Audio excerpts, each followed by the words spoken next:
বরখলায় আবগারি বিভাগের অভিযানে বাজেয়াপ্ত বিপুল পরিমাণে বিলাতি মদ।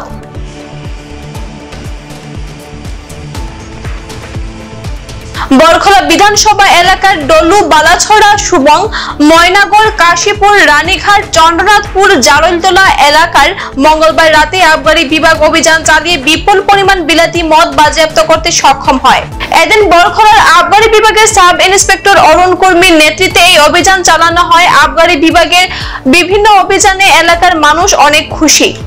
এদিন স্থানীয়রা আবগারি বিভাগের প্রশংসায় পঞ্চমুখ হন। স্থানীয় সচেতন নাগরিকদের দাবি জানান, মাঝে মধ্যে আবগারি বিভাগ এভাবে প্রত্যেক এলাকায় অভিযান চালালে এলাকায় অসামাজিক কার্যকলাপ কম হবে বলে ধারণা করেন তারা। এদিন সংবাদ মাধ্যমে অরুণ কর্মী জানান, এভাবে অভিযান অব্যাহত থাকবে। রানীঘাট এরিয়াতে আমাদের গোপন সূত্রে খবর ছিল, অনেক কয়েকদিন আগে খবর ছিল যে এখানে একটা অবৈধভাবে একটা মদের একটা আড্ডা শুরু হয়েছে। এইটার কারণে আজকে আমি একটা অভিযান চালিয়ে এই বিপুল মদে বাজেয়াপ্ত করতে পেরেছি।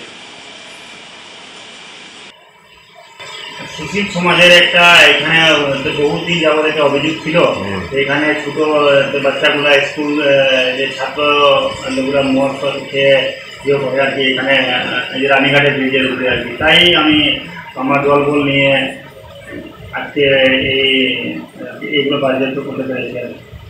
এখনকার মতো বিদায় নিচ্ছি। পরবর্তী সংবাদ পেতে আমাদের সাথে থাকুন। ধন্যবাদ।